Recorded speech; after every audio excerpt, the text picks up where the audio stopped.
हृदय वस्त्र पवित्र रखे, शरीर को पवित्र रखे। ये पशुओं जैसा आचरण करने वाले भजन नहीं कर सकते। ये जो कहते हैं ना भजन में मन नहीं लगता, पवित्रता चाहिए। अब ऐसे पशु की तरह शौच हो लिए, उठे चल दिए, ऐसे नहीं। पवित्रता, शौचाचार का निर्वाह कीजिए। लघुशंका भी जाइए तो जल लेकर जाइए। इंद्री का प्रक्षालन, फिर हाथ का प्रक्षालन, फिर 3 बार आचमन, राधा वल्लभ श्री हरिवंश, राधा वल्लभ श्री हरिवंश। जैसे शास्त्रीय विधान में केशवाय नमः, नारायणाय नमः, माधवाय। पवित्र रहिए। देखो भजन कैसे नहीं होता। मिट्टी जल आदि से बाह्य शरीर की पवित्रता और छल कपट के त्याग से भीतर की पवित्रता बढ़ती है। गुरु से कपट, यह सर्वनाश का लक्षण है।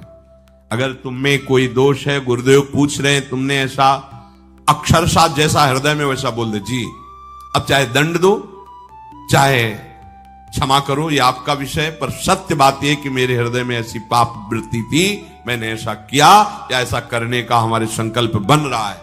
गुरु से कपट नहीं। अंदर कपट रखोगे, मन मलिन हो जाएगा, भाग जाओगे, माया घसीट ले जाएगी। जो गुरुदेव ने उपासना दी है उसी का केवल अनुष्ठान। समय कहां आपके पास और के लिए? कहां समय है? प्रियाजू के सिवा हमारे पास समय कहां है? ऐसी दिनचर्या है, एक क्षण भी तो समय नहीं है, तो हम फिर और क्या अनुष्ठान करें? अपनी लाडली जू को हर समय देखते रहना है, दुलार करना है, नाम मंत्र वाणी जी का गायन, उन्हीं की सेवा में। गृहस्थी हैं तो जो व्यापार नौकरी उन्हीं के लिए समर्पित करें। इसके लिए बहुत सहन शक्ति चाहिए। ठंडी गर्मी, मान अपमान, निंदा स्तुति, परिवार वालों की अवहेलना, ये सब मिलेगा इनाम में। इसे सहो चुपचाप, इसके लिए रो मत। कैसे लोग हैं रो देते हैं, शरीर की प्रतिकूलता में रो देते हैं। अरे आंसू श्री जी के लिए, सिर्फ प्यार में रो श्री जी के, और सब दुख मुस्कुरा के सहना सीखो। मौनम, वाणी को बहुत संभालिए। नाम जप के लिए मौन बहुत आवश्यक है। अगर बार बार थोड़ी थोड़ी देर में बोलते रहेंगे तो एकाग्रता भंग होती रहेगी, नाम में मिठास नहीं अनुभव कर पाएंगे। कभी कभी ऐसा होता है ये जाम हो जाता है, बोलना भी चाहे तो नहीं बोल पाते, क्यों? क्रम टूट जाएगा। शाम के समय जैसे किसी से मिलना जुलना नहीं, तो तभी लोग पूछते मौन हो क्या? फिर नहीं, मौन नहीं, क्या बात, इशारे समझ लो जो काम, चलो। क्योंकि अगर निरंतर मंत्राकार वृत्ति तो बोलने की भी हिम्मत नहीं रह जाती। पर वहां तक पहुंचने के लिए वाणी का मौन आवश्यक है। मौन का मतलब ऊ करना नहीं है, आवश्यक हो तो शब्द बोल दो, नहीं अधिकतर मौन रहने की चेष्टा करो। जो आपको मार्ग मिला है, कई बार वर्णन किया है कि सत्संग में जो शब्द आपको लगते हैं तो डायरी में लिखना चाहिए, या याद कर लो, बाद में लिख लेना जाके। और अपने लिखे हुए सत्संग के वचनों को रोज स्वाध्याय करना चाहिए। अमुक तारीख के सत्संग में ये पॉइंट, और उनको बार बार, ऐसा नहीं कि आपको ही कह रहे हैं, जहां जहां संत मिले जो जो बोले उनके सामने तो लिखा पड़ी नहीं, पीछे हट के लिखना। 2 डायरी हैं, एक सन्यास की है, एक वैष्णव मार्ग। दोनों को, गुरुजनों की, महापुरुषों की वाणी को एकदम एकाग्रता से सुनाओ। जब अलग हटे तो सबसे पहला काम, इस तारीख को इस महापुरुष ने ये शब्द बोला, और उन्हीं का बार बार स्वाध्याय करना। क्योंकि सब शास्त्रों में कहां हम दौड़े घूमेंगे, महापुरुष जन सब शास्त्रों का सार बोलते, उसे लिख लिया। सरलता, आपका जीवन सरल होना चाहिए। छल कपट द्वंद, मुख में कुछ और, हृदय में कुछ और, आचरण में कुछ और, यह दुष्ट पुरुष का लक्षण है। उपासक का, शिष्य का लक्षण नहीं है। दुष्टता का त्याग करो। हृदय में कुछ और चल रहा है, वाणी से कुछ और बोल रहे हो, आचरण में कुछ और है, यह दुष्ट पुरुष का लक्षण है। साधु पुरुष का जो वाणी में वही, हृदय में वही, आचरण में है, तीनों की मिलान है, वही साधु है, वही उपासक है, वही भक्त है, जिसकी तीनों एक हो। वाणी से जो बोला वही हृदय में है, जो हृदय में वही आचरण में है। यहां वाणी से कुछ बोल रहे, हृदय में कुछ चल रहा है, आचरण कुछ और बता रहे, ये ठीक नहीं। सरलता का तात्पर्य है मन, वचन और कर्म, ये तीनों एक होने चाहिए। अहिंसा वाणी से शरीर से किसी को भी कष्ट ना पहुंचे, ऐसी अंदर धारणा रखो। वो अपने संकल्प विकल्प करके कष्ट भोगे, उसकी बात, हमारे द्वारा किसी को कष्ट ना पहुंचे, ये हमारी धारणा हो। सर्दी गर्मी सुख दुख आदि द्वंद हर्ष विषाद आदि जो है, इनको सहना सीखो। भगवान भी आदेश करते हैं, मात्रा स्पर्शास्तु कौन्ते शीतोष्ण सुख दुखदा आगमापायनो अनित्यास्तास्तितिक्षस्व भारत। जो इनको सह जाता है वही परम पदवी को प्राप्त होता है। थोड़ी सी गर्मी आहा, थोड़ी सी सर्दी आहा, पूरे जीवन गर्मी। पैर की त्वचा ऐसी हो गई थी कि बंबूल का कांटा टूट जाता था, घुसता नहीं था। जीवन में कभी पादुका ही नहीं, तो चमड़ी इतनी मोटी हो गई थी पैरों की। सर्दी गर्मी जैसा आप इसको, आप देखो यहां आप कौन सा स्वेटर पहनते हैं, जीवन में कभी नहीं। सर्दी में क्या होता है, यहां ये त्वचा नहीं क्या, हमें तो लगता है काफी सुकोमल अन्य अंगों से यहां की त्वचा है, कपोल नासिका नेत्र आदि। यहां क्या पहनते हो सर्दी में, क्या बिगड़ जाता है, क्योंकि अभ्यास है, गर्भ के बाद निकलने के बाद यहां कुछ ढका ही नहीं, यहां कुछ नहीं ढका, तो पूरे जीवन ढकने की जरूरत नहीं। और अगर पूरे अंगों में न ढका होता तो पूरे जीवन ढकने की जरूरत नहीं।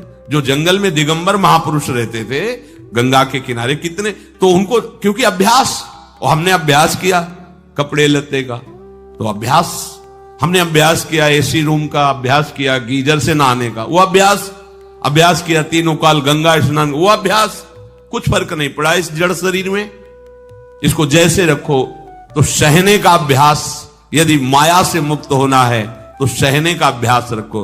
ये जरा में ओह बहुत गर्मी, ये नहीं उपासक, गर्मी है ठीक है, शरीर का धर्म है, तो इंद्री में ताप लग रहा है ठीक है, राधा राधा राधा। आप कहोगे प्रवचन करने से नहीं होता, कभी बिजली नहीं रखी इस दाम में, कटवा के रखे थे, बिल्कुल नहीं। जितनी देर होश रहा आंख का हाथ से पंखा कर लिया, नहीं तो बस राधा राधा राधा, जो मिला मांग के खाया, कुछ आसन पे लेट। प्रवचन ही केवल नहीं रहे, अब तो जैसे जोई जोई प्यारो करे सोई मोहि भावे, नहीं, जानबूझ करके अपने शरीर को अधीन नहीं करना चाहिए। सुविधाओं की अधीनता, तुम भोगता नहीं, सुविधाएं तुम्हें भोग रही हैं। जितना तुम सुविधा भोगी बन जाओगे उतना तुम कमजोर हो जाओगे। सीधे प्रकृति का वार सहो, तुम महात्मा सुदृढ़ बलवान हो जाओगे, तुम्हारे आगे समर्थ शब्द लग जाएगा। जो प्रकृति के और विकारों के वेगों को सीधे सहता है उसे महात्मा कहते हैं। समहात्मा सुदुर्लभा यम ही न व्यथयन्ते ते पुरुषम पुरुषर्षभ सुख दुख समा। जिसका सुख दुख समान भाव, किसी भी वेग की व्यथा से हृदय व्याकुल नहीं होता, वो भगवान को प्राप्त करने का अधिकार प्राप्त कर लेता है। इसलिए सहनशीलता। सर्वत्रात्मनेश्वरान वीक्षाम कैवल्य मनिकेतताम विवक्त चीर वसनम संतोषम एन केनचित। ये ध्यान रखो कि तुम कभी प्रभु से अलग नहीं हो। सर्वत्र भगवान है तो यहां भी है, सब समय में है तो इस समय में भी है, सब में है तो हम में भी है, सबके हैं तो हमारे भी हैं। हम कभी भी प्रभु से बिलग नहीं हूं। एकांत सेवन तुम्हारा स्वभाव बन जाना चाहिए, चाहे जो हो। थोड़े समय के लिए तो एकांत बैठो। एकांत मिला तो मोबाइल का संग कर लिया, एकांत मिला तो मित्र बना लिए, बैठ के प्रपंच वार्ता कर रहे हो, नहीं। अगर भगवत प्राप्ति करनी, माया मुक्त होना है तो एकांत एकांत ही होना चाहिए। भले 100 लोग हैं, हमारा किसी से कोई संबंध नहीं, और हम बैठे हैं अपने आराध्य देव के चिंतन में, हम एकांत हैं। और गुफा में बैठे हैं, शरीर एकांत है, मन से चिंतन संसार का हो रहा है, प्रपंच में है, एकांत में नहीं है। एकांत शब्द का अर्थ समझना चाहिए। हम एकांत को सीधे गुफा या कहीं एकांत, ऐसे एकांत का अर्थ है एक के सिवा दूसरा कोई नहीं, अर्थात एकमात्र भगवत चिंतन में डूबा हुआ उपासक। बाजार में बैठा हुआ भी एकांत है, सभा में बैठा हुआ एकांत है, और प्रपंच का चिंतन करने वाला बंद कमरे में भी प्रपंची है, गुफा में भी प्रपंची है। जहां आप रह रहे हो उसे ये मेरा घर है ऐसी भावना का त्याग कर दे। अनिकेत ये भगवान का दिया हुआ वास स्थान है। कुछ समय के लिए इसमें शरीर निर्वाह कर रहे हैं, ये भी छूटेगा और ये भी छूटेगा। जैसे स्टेशन में बैठा आदमी आराम से, पर वो बैठा इंतजार कर रहा है कि कब हमारी गाड़ी आवे और उस पर हम यात्रा करें। बस ऐसा ही कुछ स्टेशन जैसा विश्राम है। कब मृत्यु आवे और शरीर छूटे, हम प्रिया प्रीतम को प्राप्त हो। ये न मेरा था, न मेरा है, न मेरा रहेगा। ये न मेरा था, न मेरा है, न मेरा रहेगा। गृहस्थ हो तो पवित्र वस्त्र पहने, और त्यागी हो तो जैसे मिल जाए भगवत कृपा से वैसे वस्त्र पहने। प्रारब्ध के अनुसार तुम्हें जैसी व्यवस्था मिली उसमें संतोष करना सीखो, मांग मत रखो।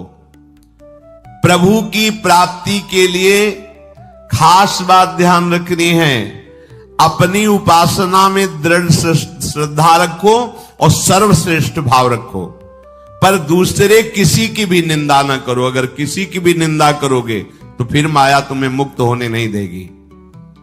मन को, वाणी को, शरीर को संयम में रखो, अर्थात भगवत भजन, भगवत वार्ता और मौन।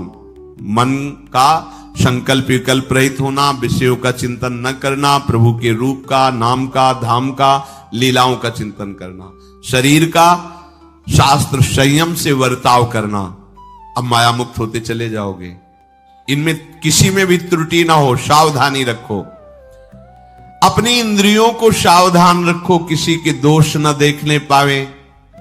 कोई गलत चेष्टा देखेंगे तो ये भी गलत करने के लिए तैयार हो जाएंगी। हे राजन, श्रवणम कीर्तनम ध्यानम हरेरद्भुत कर्मणः जन्म कर्म गुणानां च तदर्थे अखिल चेष्टिता। श्री भगवान के बड़े अवतार हुए हैं, बड़ी अद्भुत अद्भुत लीलाएं हैं। प्रभु का प्रकट होना, लीला करना, दिव्य गुणों का वर्णन।